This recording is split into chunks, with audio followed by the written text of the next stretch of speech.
volunteer.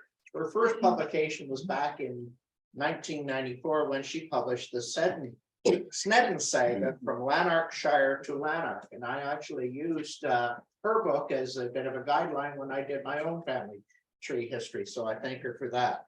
She's researched the story of several of the small hamlets that were located in Mississippi Mills that still exist or have been lost over the years.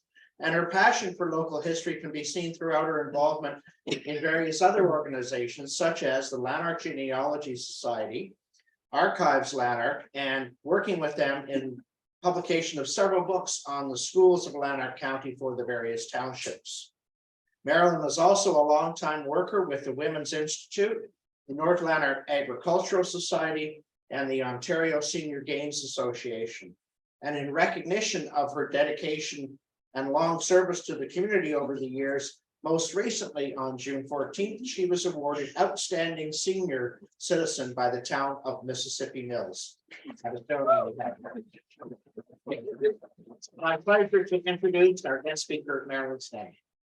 Oh, it's embarrassing to listen to all that. I hope I don't break out in a coughing fit. Anyway, I've always lived near Blakeney, so that's sort of 82 years. So I guess I'd qualify. Anyway, the hamlet of Blakeney is a quiet village now with very few buildings remaining who were there in pioneer times. Our Ramsey Women's Institute has just completed a walking tour of Blakeney, and I brought Mississippi Mills has just published them, so I brought some tonight if you want to pick some up. It's all done in color. Quite nice, a lot of work. Jill Moxley and Jeannie Person and I were on the committee that worked on that. So back in 1978, we produced our first history kit on Blakeney for a WI competition, and several decades ago produced a video on the village for another competition. We also produced a slideshow on Lecky's Corners, which won an award from the Canadian Women's Institute, and a video on Benny's Corners. So in 2010, Michael Dunn helped us convert them all onto this DVD titled Hamlet Histories, Benny's Corners, Blakeney, and Lecky's Corners. And we're selling them, we still have a few, we're selling for $10 if anybody's interested. So I'll just cover some background info that's not on the video before we watch it. It's quite hard to visualize where all the industries used to be since the trees cover the area now. And if you remove the bridge, the land would be just like it looked in 1821 when the Scottish settlers came to this area. And James Snedden received the Crown Patent for the west half of Block 25, Concession 9 Ramsey in 1837, even though they came in 1821. And this covers the land from the present highway or County Road 29 east to the Mississippi River. The British government required the small pavement they had advanced to all the settlers be repaid, but most of them weren't able to do that. And so Charles Rankin was sent out in 1834 to visit all the farms, and he recommended that they forgive the loan because they were lucky to be surviving on the land at all. So this happened in 1837. So that's why you see so many Crown patents that were in 1837, but they'd already been here since 21. I want to draw attention to the amazing feats achieved by these early settlers who had no access to modern tools like chainsaws and motorized equipment. Imagine trying to clear enough land of huge pine trees to build a cabin when axes were all you had. James Snedden was already 60 years old when he crossed the Atlantic with his wife and two youngest children.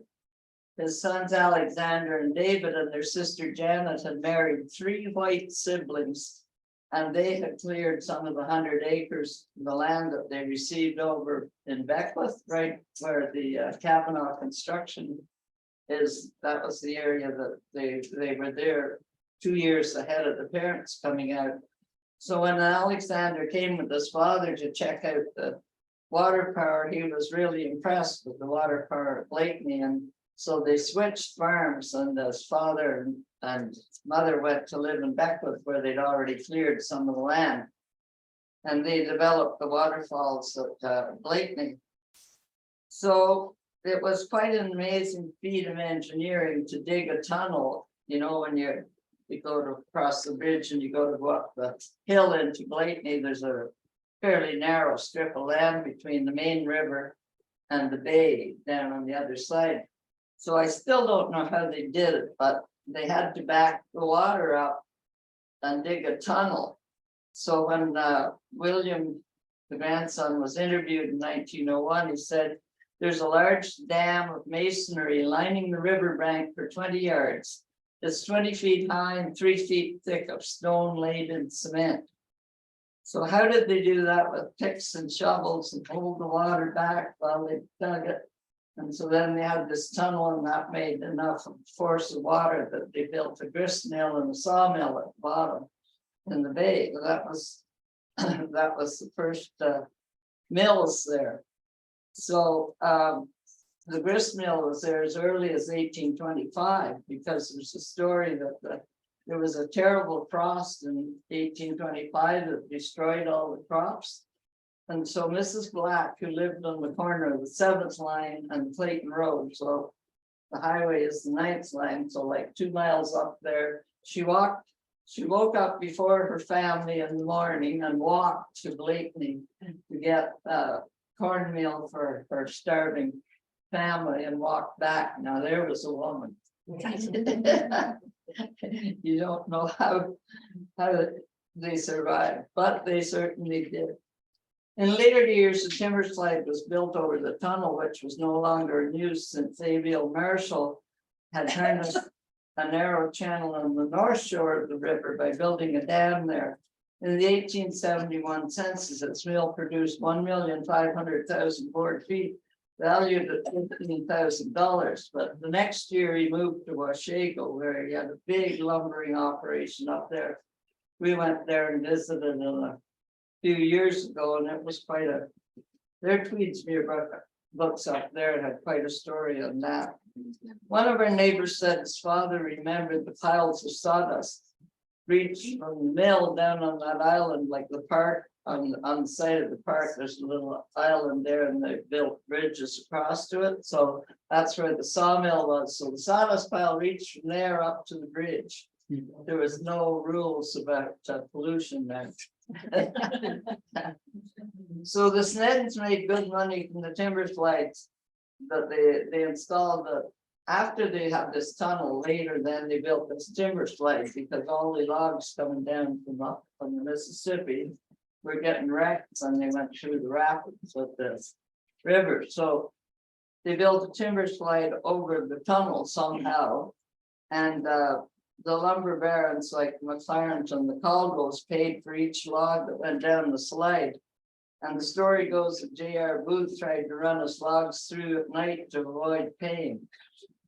So there was a road built over the slide for the road traffic, and Jack Snedden remembered repairing it. His Aunt Minnie remembered the kids would bring the logs down the slide, jumping off at the last minute to avoid the big drop into the bay.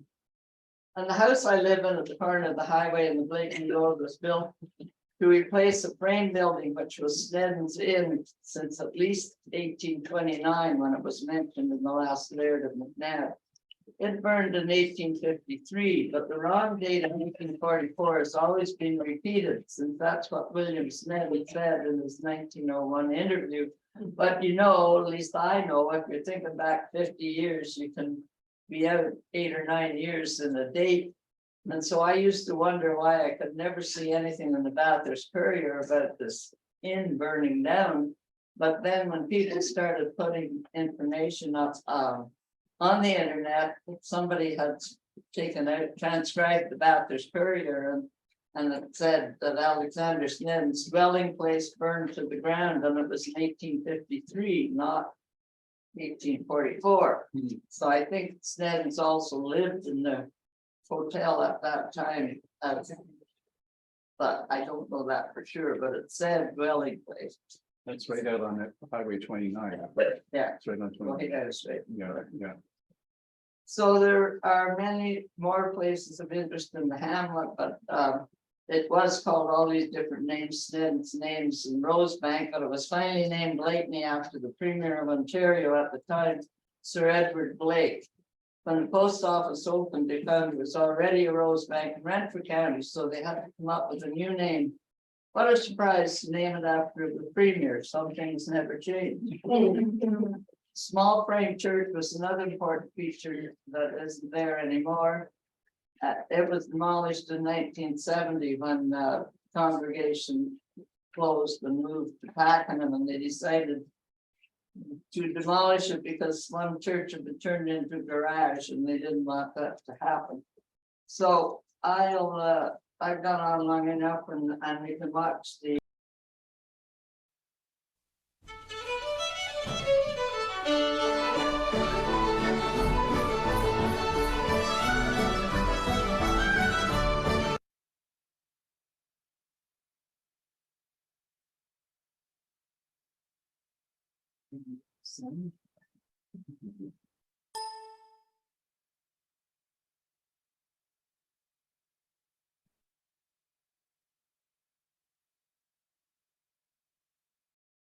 Did it working before? I must have jinxed it.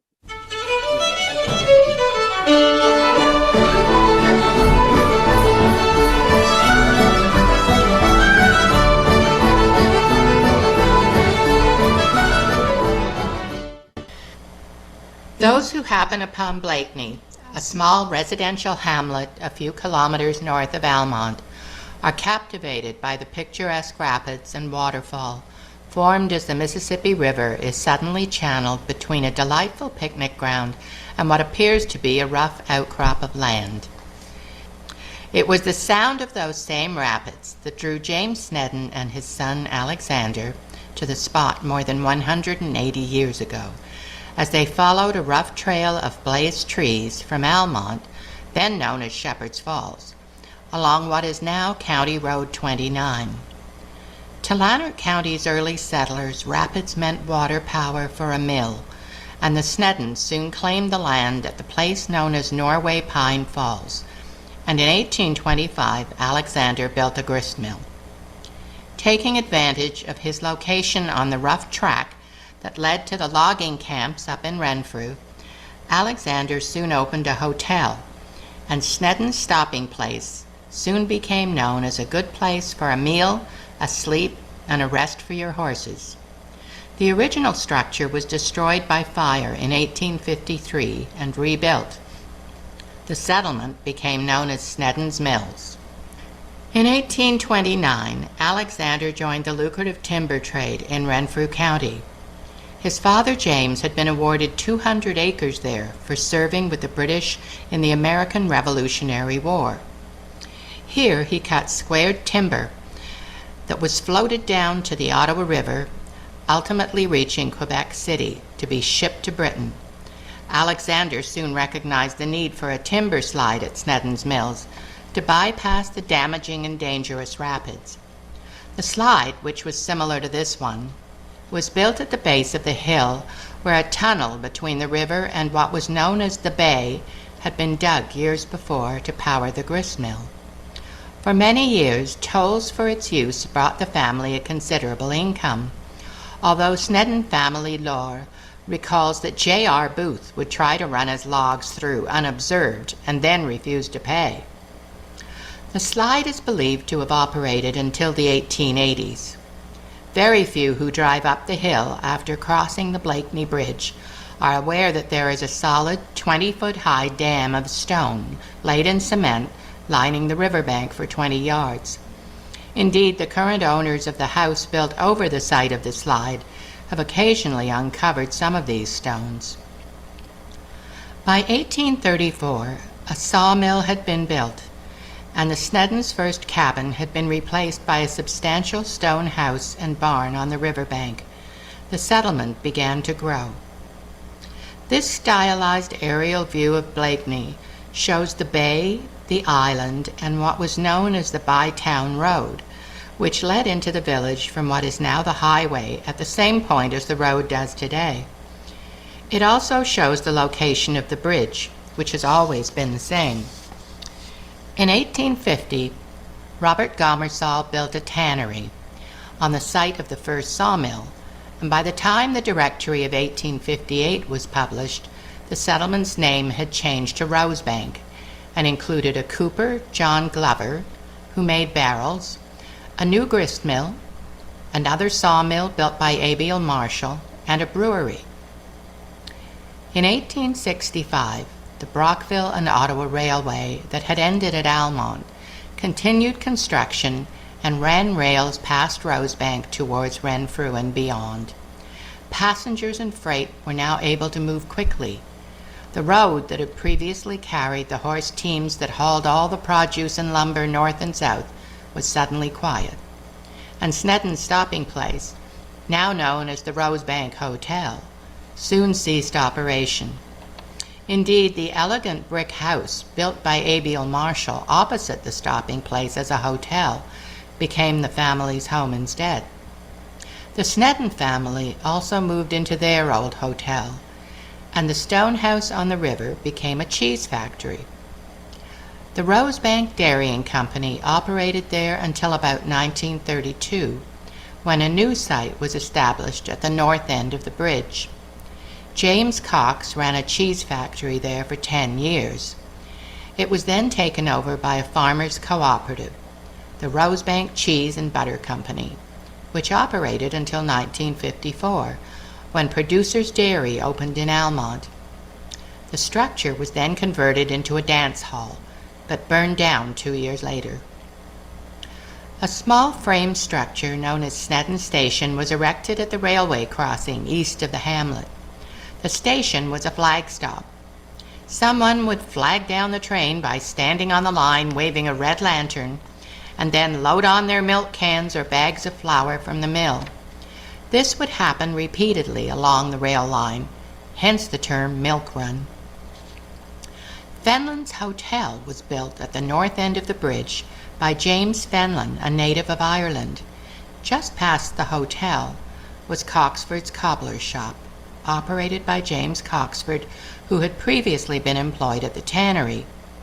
He and his wife Mary had 18 children, and the shop operated for 50 years.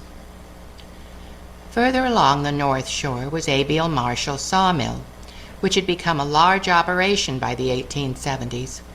According to the 1871 census, it used 15,000 logs to produce 1,500,000 board feet of lumber. Sawdust from the mill reached all the way to the bridge. No environmental legislation in those days. The most impressive structure in the village was Peter McDougall's woolen mill.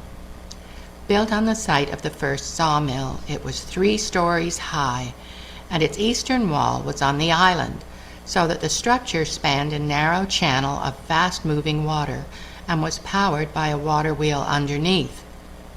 McDougall moved his business to Rosebank in 1873, and by 1880 his mill there employed 25 people and manufactured about 100,000 yards of tweed a year.